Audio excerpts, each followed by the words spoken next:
Good morning all. Today through this PPT I will make clear about applications of static electric field. In particular, let me clear about the inkjet printer which is part of the static field electricity applications. Let's go inside the PPT. At first we see what is static electric field. Static electric fields are constant fields which do not change in intensity or direction over time, in contrast to low and high frequency alternating fields. Hence, static electric fields have a frequency of 0 Hz, which is also nothing but DC electric field. They exert a force on charges or charged particles. And also, static electric field is created by charges that are fixed in space. A static magnetic field is created by a magnet or charges that move as a steady flow. Then, static electricity is the result of an imbalance between negative and positive charges in an object. These charges can build up on surface of an object until they find a way to be released or discharged. One way to discharge them is through a circuit. I think now you have a clear understanding about static field electricity. So now we go for a next slide.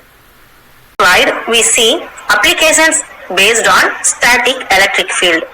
Electric fields are used in some painting.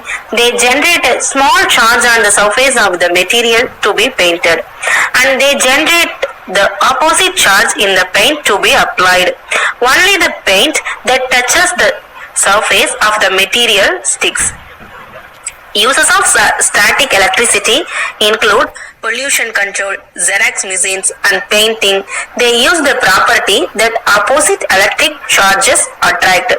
There are other uses involving the properties of repulsion and the creating of static electricity sparks. In addition to research using equipment such as an Van de Graaff generator, many practical applications of electrostatics exist, including photocopiers, laser printers, inkjet printers, and electrostatic air filters. We will see one by one further. From this PPT, we can see clearly about inkjet printer.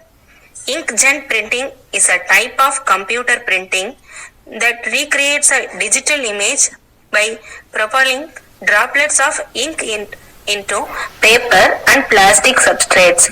Inkjet printers are the most commonly used type of printer and range from small inexpensive consumer models to expensive professional machines. We can also see in detail how the inkjet printer works using static field electricity. Figure 1 shows the block diagram of inkjet printer. The nozzle of an inkjet printer produces small ink droplets which are sprayed with electrostatic charge. The tiny ink droplets to the correct place on the page. A nozzle which separates the ink into many tiny droplets. The tiny droplets are given an electrostatic charge. The main concept involved in inkjet printer is imbalance between positive and negative charges creates the static electric field which leads to the ink droplets were perfectly placed in the paper. The inkjet printer commonly used to print computer generated text and graphics also employs electrostatics. A nozzle makes a fine spray of tiny ink droplets which are given an electrostatic charge. Once charged, the droplets can be directed using pairs of charged plates with great precision to form letters and images on paper. Inkjet printers can produce color images by using a black jet and 3 other jets with primary colors, usually cyan, magenta and yellow, much as the color television produces color.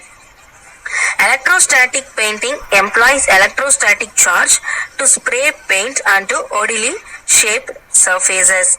Mutual repulsion of like charges causes the paint to fly away from its source. Surface tension forms drops which are then attracted by unlike charges to the surface to be painted. Electrostatic painting can reach hard to get to places, applying an even coat in a controlled manner. If the object is a conductor, the electric field is perpendicular to the surface, tending to bring the drops in perpendicularly. Corners and points on conductors will receive extra paint. Felt can similarly be applied.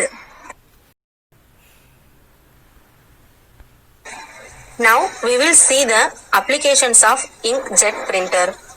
Here is the diagram of the part of the printer and the laser, a mirror, the drum and the total hopper and fuses.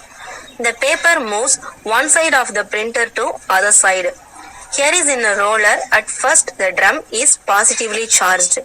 The laser gets a signal from the computer and it hits the drum at different points.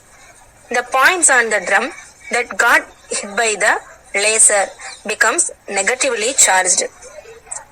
This solo hopper has powder in it, which is like ink food paper. The powder is positively charged. When the drum goes near it in the powder is only attracted to the negative part of the drum, which is like the fundamental electric static law. Opposite charges attracted each other, same charges repel each other. We already know that.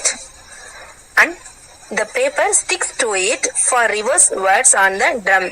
Now the paper is negatively charged. It has a stronger charge than a drum. So when the drum was a powder on it touches the paper, the powder is transferred from the drum to the paper. The paper now has words on it, but the powder is loose. The paper now goes through the FED and fuses with the powder. By heat then it exits the print with the word printed on it. This is the working principle of inkjet printer. The first one is plastic gears driven by an electric stepper motor turn rollers that advance the paper through the printer. A flexible ribbon cable carries a printing instructions from the electronic circuit inside the printer to the moving cartridge. Inkjet printers contain circuits that translate the instruction from your computer into precise movements of the print head. The electronic bits and bobs are not actually visible on this photo.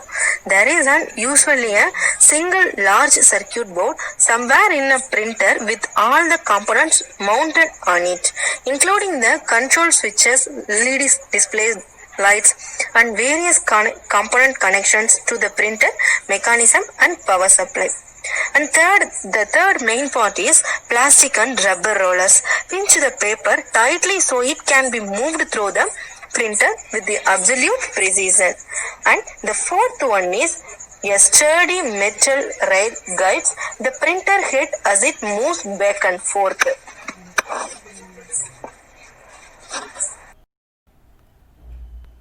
And the fifth main part is spiked wheels at the front of the printer help to grip the paper securely and move it precisely. The sixth main part is the print cartridge prints from left to right, then reverses the print information and prints backwards from the right to left. This is known as bidirectional printing and allows pages to be printed much faster. Inkjet printers are extremely cheap to buy. Even all-in-one printers with scanning and basic photocopying which involves scanning and then printing built into the same machine are remarkably inexpensive.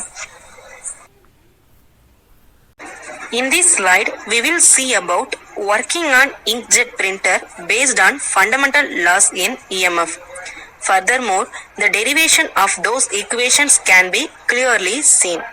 The first one is objects carrying a net positive charge attract those carrying a net negative charge and repel those carrying a net positive charge. In same manner, objects carrying a net negative charge attract those carrying a net positive charge and repel those carrying a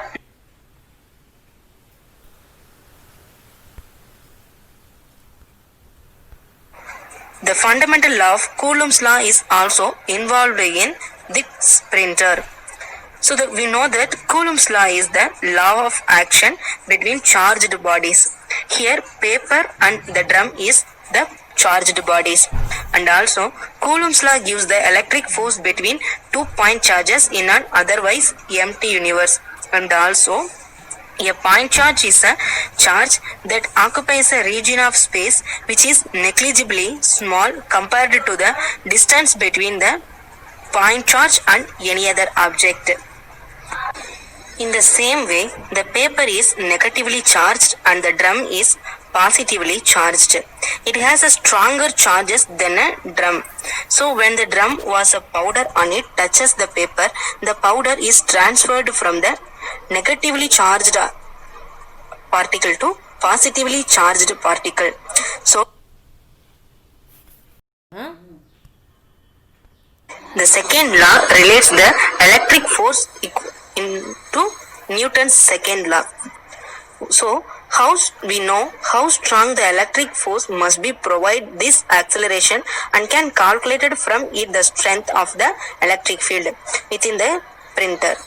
We know that electric force F equal to charge into electric field, and also we know that Newton's second law equal to force equal to mass into acceleration. Now we equate together QE equal to m into a. So now we get this relationship E equal to mass into acceleration divided by charge. This is the second law involved in this working of printer. And also then the electron gun must give the droplet a charge about Q equal to 1.69 into 10 to the power minus 19 coulombs in order to permit the capacitor to deflect into the gutter. Assuming that all electrons which strike the droplet and are absorbed into it, the current of the electron beam must therefore be current beam equal to electric charge divided by window time. These are the fundamental laws of electrostatics involved in this in inkjet printer.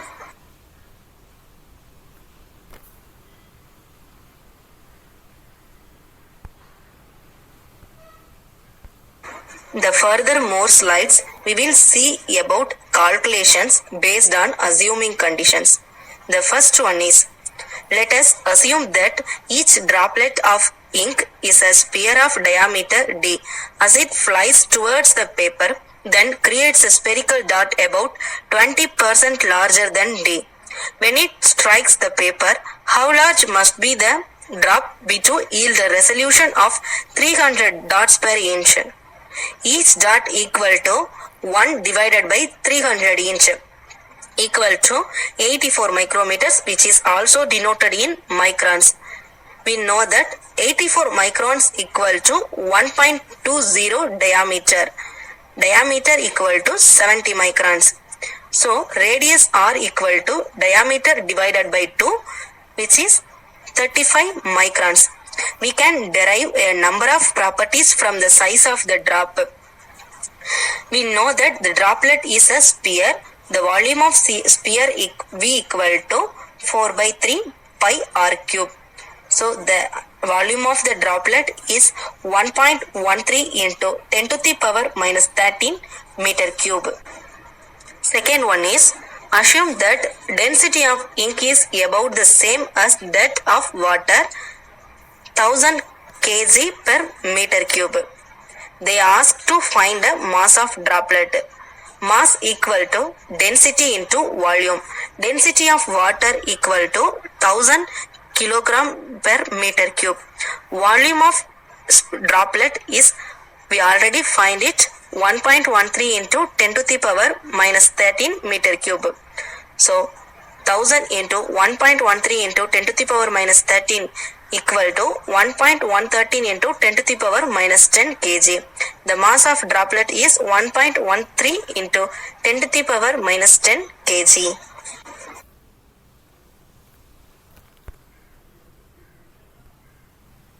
One is, how many atoms are in the drop? For simplicity, we make the very rough approximation that the drop is pure carbon, although it's really a suspension of carbon atoms in a liquid of some sort. Mass of one carbon atom m equal to 12 atomic mass units. So 12 into 1.66 into 10 to the power minus 27 kg. Then the number of atoms in a drop is equal to mass of drop divided by mass of one atom. So mass of drop is equal to 1.13 into 10 to the power minus 10 kg. We already derived it. Then mass of one atom is 1.99 into 10 to the power minus 26 kg. So number of atoms in a drop is equal to 5.7 into 10 to the power 15 atoms. The next one is, the printer shoots droplets horizontally towards the paper.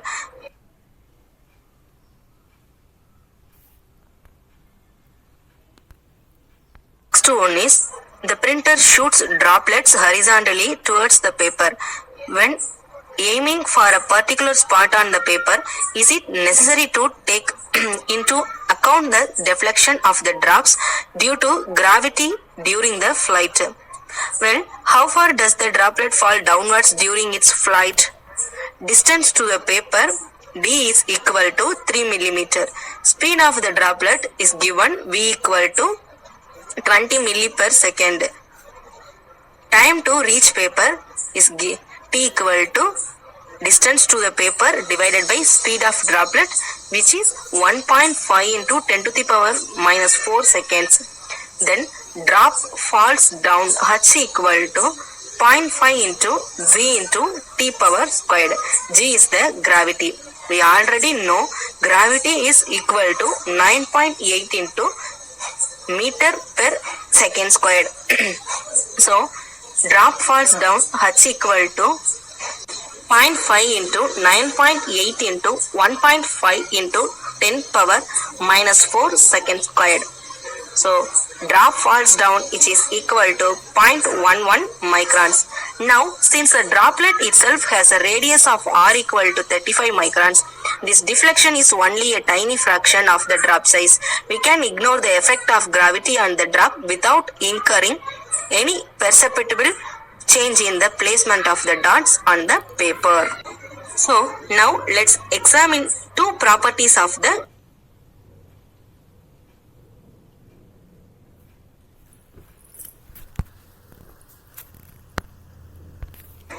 Let us examine two properties of the gun. How much energy it must spend in shooting drops and how many drops per second it must expel. The ink gun must shoot droplets horizontally towards the paper at a speed of velocity 20 meter second. How much kinetic energy does each drop contain? Kinetic energy of one drop equal to 0.5 into mass into velocity squared, 0.5 into 1.13 into 10 to the power minus 10 kg into 20 meter per second the whole squared. So kinetic energy of one drop, which is given by 2.3 into 10 to the power minus 8 joules.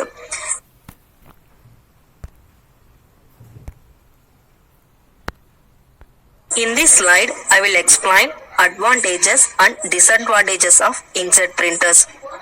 The advantages of inkjet printers listed by low cost, high quality of output, capable of printing fine and smooth details, capable of printing in vivid color, good for printing pictures, easy to use, reasonably fast, and quieter than dot matrix printer, no warm-up time.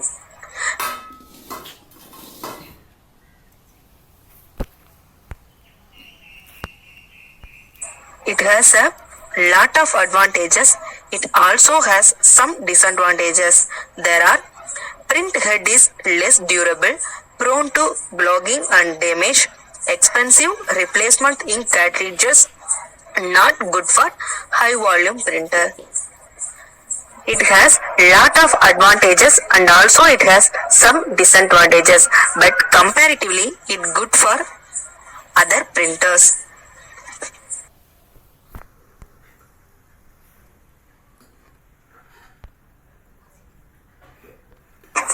Through this PPT, we got a clear idea about what is static electricity and applications of static electricity, and what is inkjet printer, how it works and how it organized, and some of the fundamental laws involved in the working of inkjet printer, and calculations based on assumptions, and we derived some derivations, and also we seen advantages and disadvantages of inkjet printer. I think by this PPT I will be clear on what is inkjet printer and how it is works and its operation, and also its advantages and disadvantages. With this I am conclude my presentation. Thank you so much.